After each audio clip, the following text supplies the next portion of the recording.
Hi everybody, today's video is all about this perfume, Cherry Oud by Guerlain.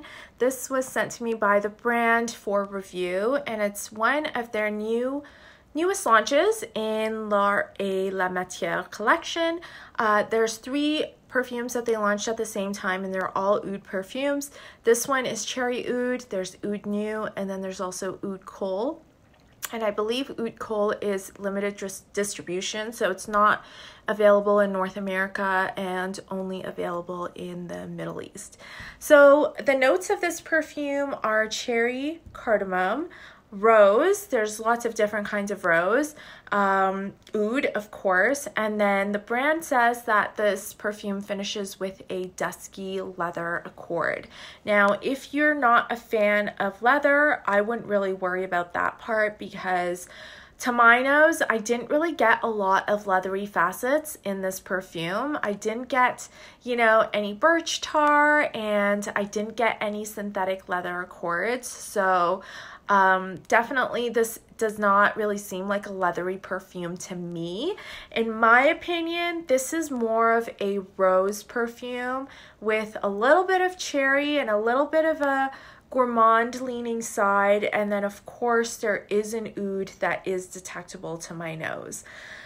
I would say that the best part of this perfume for me is the cardamom note that it opens with, and that was quite unexpected because I don't see that listed on the brand's website, but it is there, and I didn't smell it at first, but the more I wore this perfume, the more times I sprayed it, the more I was able to detect that cardamom, and it is so delicious. It's not as mentholated as cardamom is when you eat it, but more of just a subtle scent of cardamom. Like when you open a jar of cardamom and you stick your nose in it and smell it, that's the scent that is kind of in here. It's just a really mellow, spicy kind of cardamom.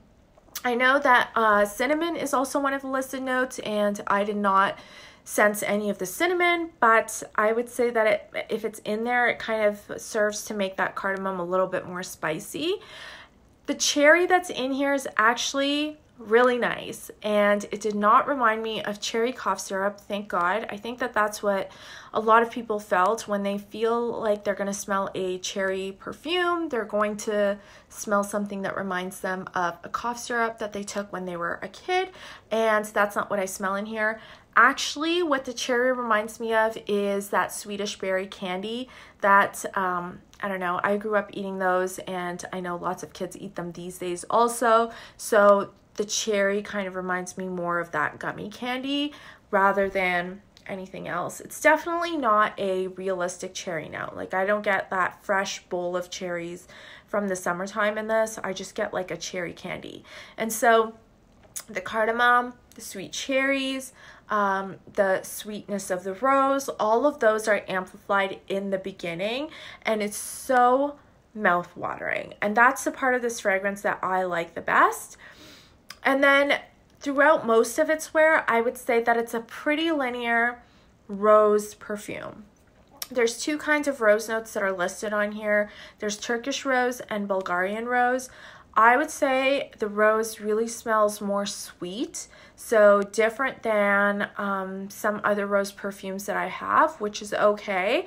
The oud is not really that present, so it doesn't have as much sillage, but I find that in a lot of rose oud perfumes, at least that I've smelled and that I've worn on my own skin, the oud kind of serves to bolster the rose, and it's not necessarily what you smell the whole time that you're wearing the perfume. So from far away, I can smell rose, but when I put my nose up to my hand or my clothes or my sleeve, what I actually smell is a combination of rose and oud, and they actually are blended nicely so that you get a perfume that's very wearable instead of one that might not be pleasant to everybody.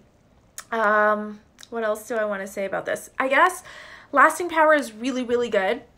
This is a little bit feminine leaning just because of how sweet the rose is and how much of the perfume that rose takes up. Like I said, I would say that primarily this is a rose perfume. So you have to like a sweet rose to be able to enjoy this. During most of its wear, so I would say for a good 8 hours, all I could really smell is a combination of the rose. And as the day wore on, and this is what normally happens to me when I wear sweet perfumes, as the day wore on, the rose got sweeter, it got a little bit denser. I could smell it for the whole entire day. And then just towards the end of the day, what I was smelling was more of the oud and a little bit of kind of a duskiness that came with the oud. But other than that, I would say most of the wear of this perfume really is just the rose, and that is what you're going to get. Sillage is pretty average, I would say. I don't think that this is a perfume that really fills the room. It doesn't wear very big, and that's okay because you're going to get something that doesn't wear you. You're going to wear it. It's not too concentrated, but at the same time, I wouldn't want to do anything more than 1 or 2 sprays just because as time wore on, this perfume did get more and more concentrated, and I felt like I could just smell it all the time. And that's okay. That's kind of what I want from my perfume, to be honest. And I think that's it. Pretty easy to wear, definitely, because it is a rose perfume. And I think if you're looking for something that's sweet and a little bit delicious with some interesting top notes, then you will definitely like this. You do have to like rose, but I don't think you have to be an oud connoisseur to really enjoy this. That being said, if you are an oud connoisseur, you might be a little bit disappointed because this is not a stinky, you know, it's not one of those oud perfumes. This is just one of those kind of pleasant woody oud scents. And oud is really more in the dry down, and it stays really close to the skin. It's not part of the fragrance that projects and that you'll smell most of the time, at least to my nose. So that's all I have to say. I know this is a bit of a short review, and this is you know, more of a first impressions because I've only had this perfume for a few weeks and I've only been able to wear it a few times in that time, but I do enjoy it.